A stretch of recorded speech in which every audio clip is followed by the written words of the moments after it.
Morning everybody, Troy from the Do-It-Yourself World and the Off-Grid Project. It is cold, cold. Now that is frost. That, what you see, is frost. They warned us on the radio last night. I don't know if the panels are gonna be frosty. Oh wow, they said maybe a light frost. This is on there. We always get it colder than they say in town. We got it. It is cold. Last night, we hurried up and covered, the toilet is still there from the party. Last night we rushed around and covered up the garden. We didn't cover the flowers, because, well, Melanie said it's the end of the season, so she said that's natural, so we didn't cover them. The bed under the tree, I'm figuring, is safe. I guess we'll see, because it's under the tree. Out here, see, you can see white all over the yard. See that white everywhere? Out here, we covered everything we could. So we'll see what happens this morning once the sun rises and see how the plants look. But it's really cold. I'm going in. After days of rain and darkness and clouds and cold, we have a beautiful blue sunny sky. Oddly, the coldest morning of them all. How weird is that? Let's go see if there's any damages. I did not cover the lettuce beds or the strawberries. The strawberries are bearing fruit again this late in the year. We're going to have some more fruit. And they're multiplying, so they're happier this year. The salad bed looks fine. That's up higher too. Oh, the tomatoes did not like it at all. Now I had the tomatoes covered, but oh, it didn't like it. And the cucumber did all right. I just wrapped a tarp up high around it, but that tomato there did not like it. Not at all. Oh wow. And the corn is fine. The corn is sticking out. And we got a chipmunk eating up here. Now these tomatoes and peppers seem to be okay. They were covered well. We're still getting some peppers. Does that show up? Yeah. We're still getting them. The sweet potatoes are chewed off by a rabbit that's running around the property, and we have to get that rabbit because I'm very upset. That was a really nice, healthy plant. And we have okra growing and flowering, so we protected all that. Oh wow, that's sensitive. Oh wow. The fava beans, the ones that were touching the tarp, are fried. But my chilies look good. And this tomato did mostly good. That one's bearing a lot of fruit. I hope it'll be okay. I want to get the greenhouse covered, but right now we're hauling so much firewood. And my chili looks like, yeah, it took a hit. Anything that touched the tarp took a hit. This one right here is dead, this branch. Curled right up and died. Well, it's sad, but it is what happened. It was cold. And that tomato did curl up on some edges. And we'll see what happens. Hopefully it'll still bear some fruit and do good. All of our vine family of plants were fading out anyway. The vine borers got some of them. And oops, I didn't see that one was hanging out. But the rest of them look okay. Alright. I didn't cover the herb bed. The apple trees are fine, that's natural for them. I didn't cover the herbs. I figured they're up higher, way higher ground. Yeah, I think everything here is fine. They're all good. Yeah. I figured they'd be safe here. Got kale growing, we're eating from it. So are the worms. I keep picking them off and they keep showing up. Up under the tree, everything did okay. I figured they'd be safe under the tree because they're protected by the tree. The frost wasn't able to really get to it. And even the sensitive, whatever this vine thing is, I don't know if it's going to have time to bear fruit or not, but yeah, we'll see.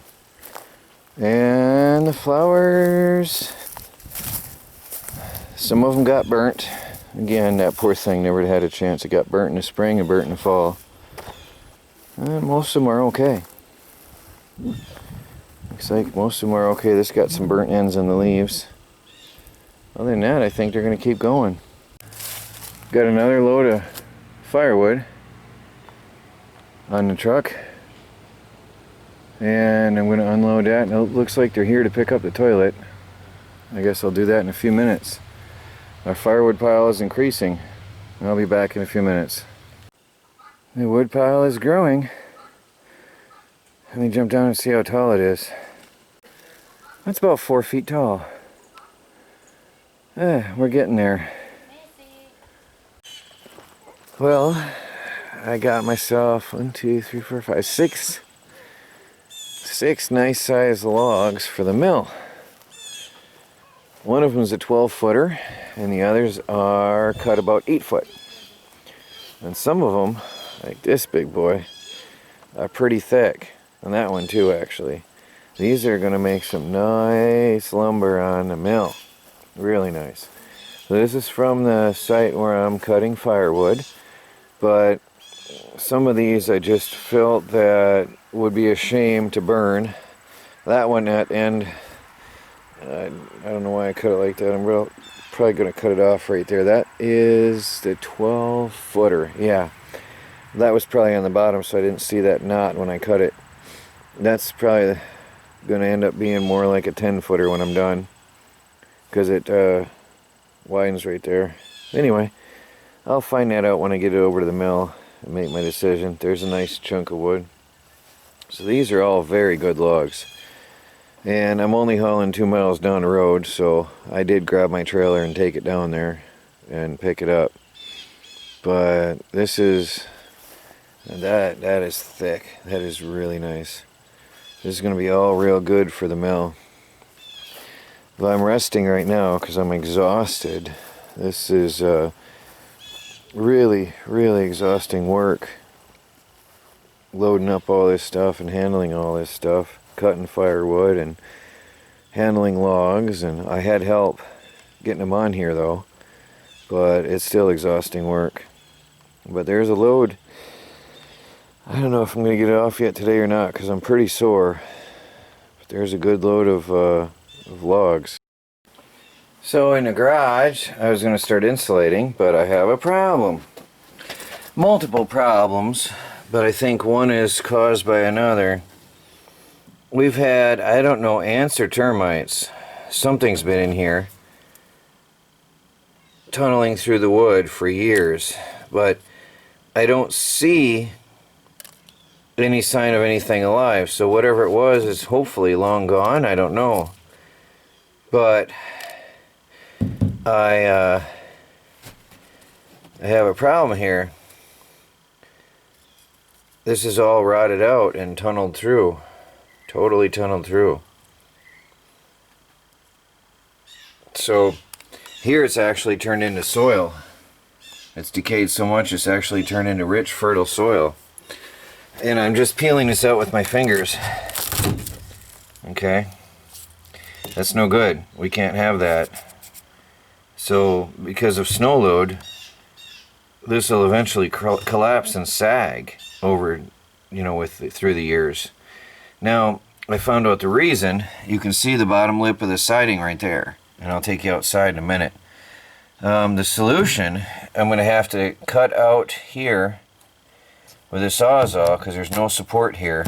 I'm going to have to try to get this piece out and then prop in another. This one is okay.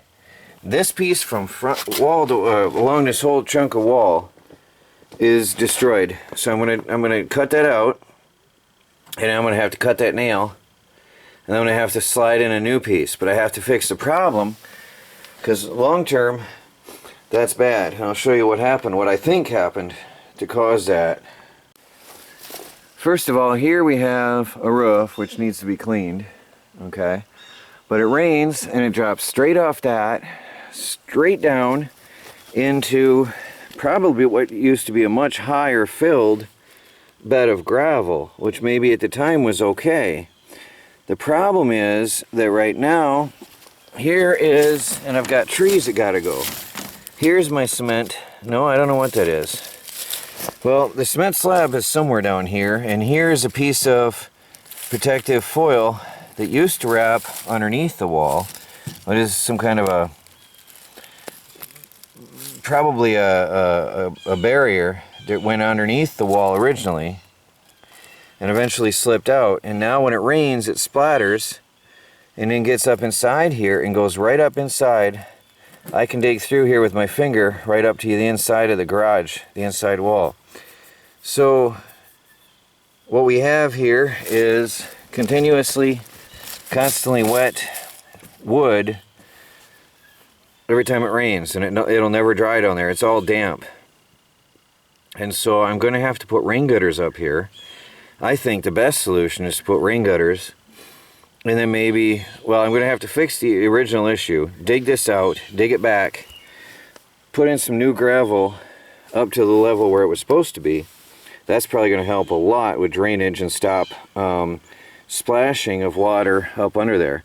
Maybe I can even get some caulk in there or something. I'm going to have to really look into this and research once I get the gravel out of the way and see what I'm dealing with. But absolutely, the rain gutters is going to help, because all that water is pouring straight down with force onto here, spraying up underneath and rotting my wood.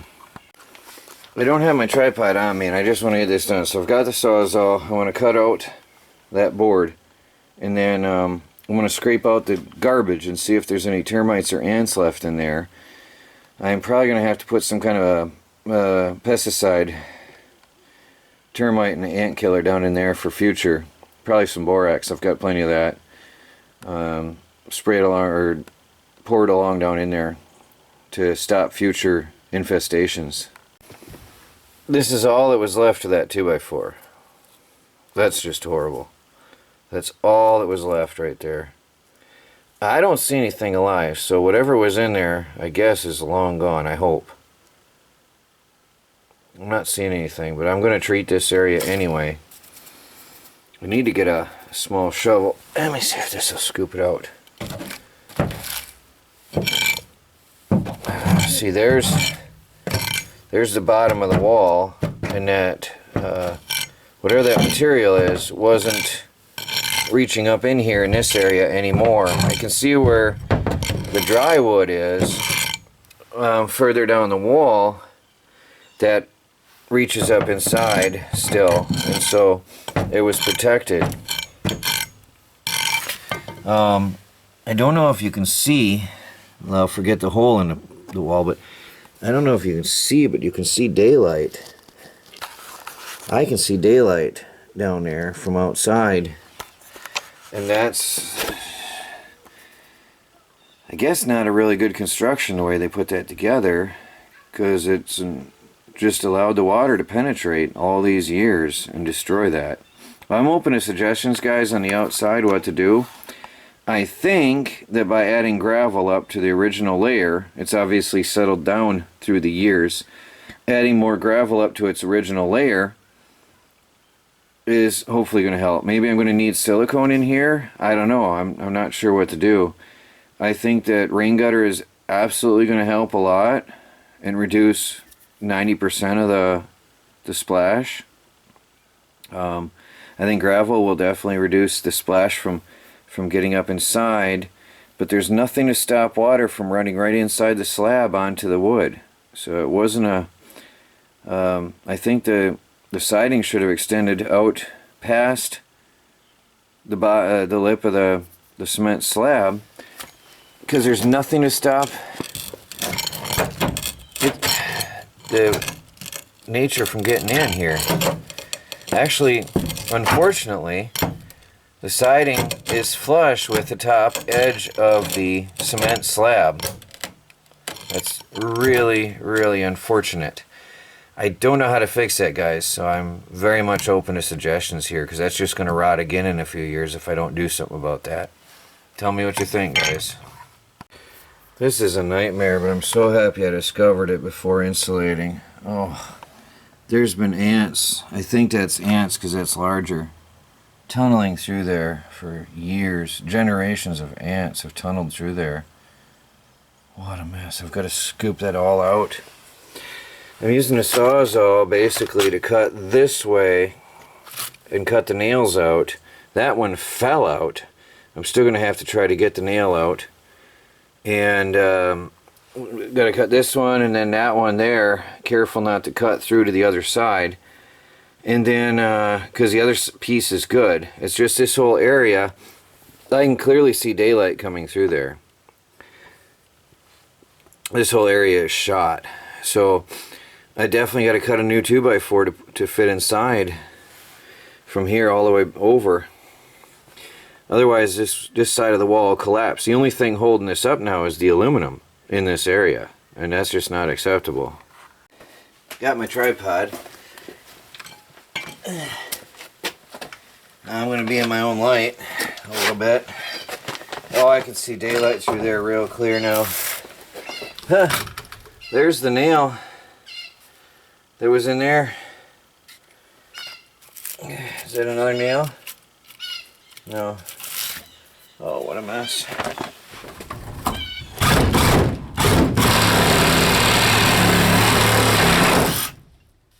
And then this one I'll probably be able to pry right out. There it is. There was nothing left of that. Oh, how horrible. Oh, what a mess. I really was hoping to get insulation in today, but I had no idea I was going to instead be doing repair work. There's 2 nails I got to cut out. Flush with this so I can get the new 2x4 in.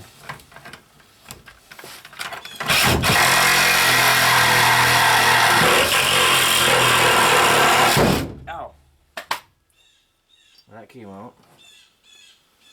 There they are. Wasn't much left of them either.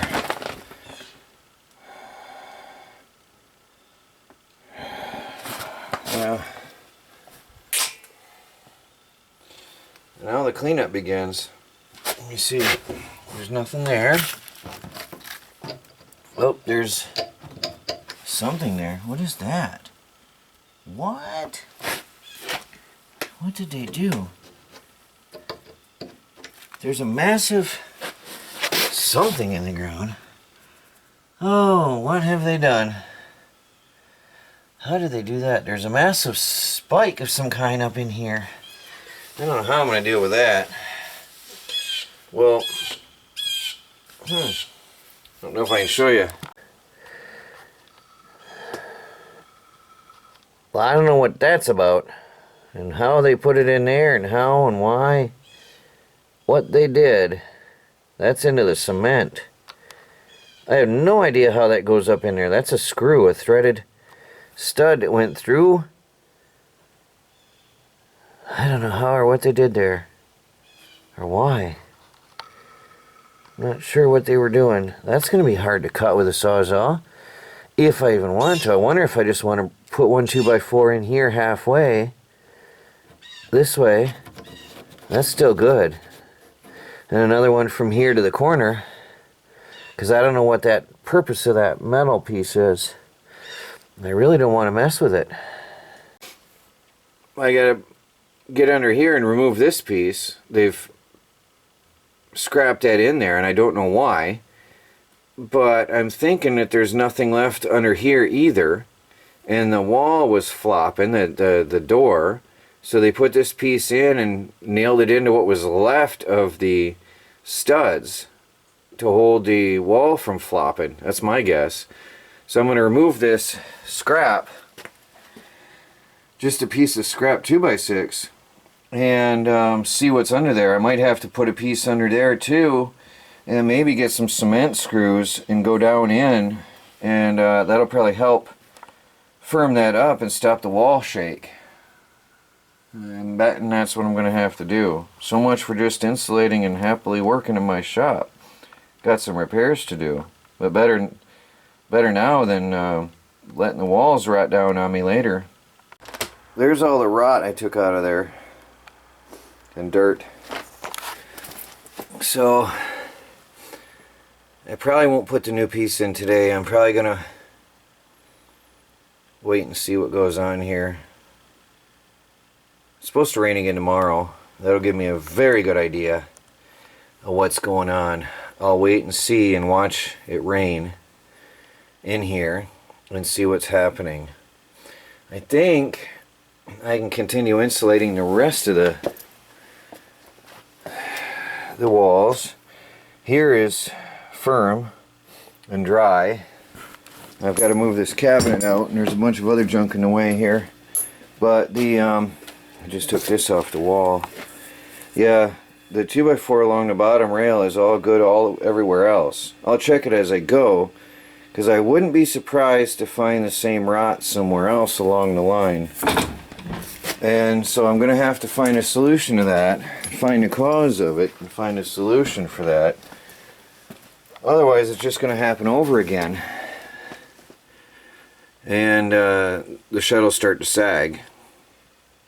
And then the 2x4, the studs will rot, and then they'll start to sag, and the whole thing will come down on itself. Which wouldn't be good. Not good for a wood shop. So I'm going to clean this mess up for now, and I'm going to scrape away on the outside as well, and excavate that, and see what I got to deal with, and see what it's going to take to fix it. But I'm pretty sure it's rain is bouncing up and underneath is absolutely what's going on. I thought about trying to get some flashing up in here, but the problem is, without taking the siding off, I don't see an easy way to do it.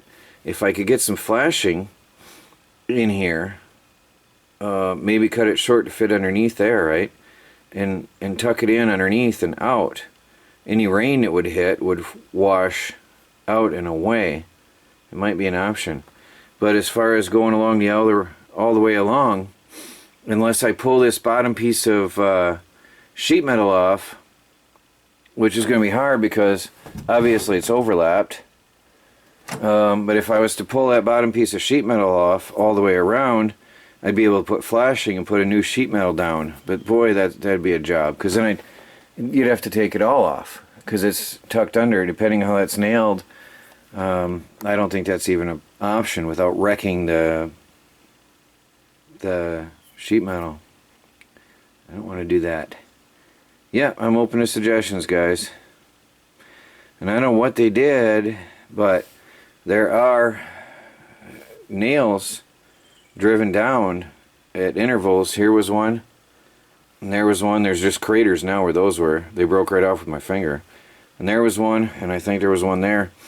Whether they were cement screws or nails, I'm not sure, but they did secure the thing down to the floor, into the cement at intervals, to keep it from sliding off, obviously. Well, I'm going to get rid of this disgusting mess. I scraped away on the outside a little, and you can see that you can see outdoors. It's terrible. That's really bad. I gotta fix that. I might have to pull that. Let me show you. Let me take you outside. Show you what I'm thinking while I'm really slow thinking here.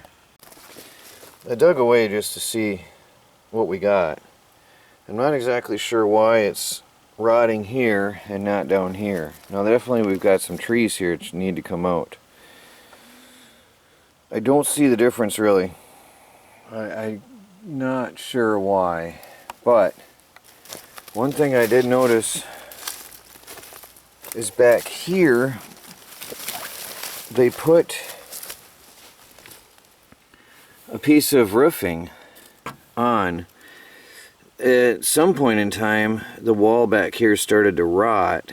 I don't know why, but the wall had started to rot at one point. and they put this piece of roofing on and overlaps it. Now this back wall should be high and dry because that should pretty much stop any water from getting in.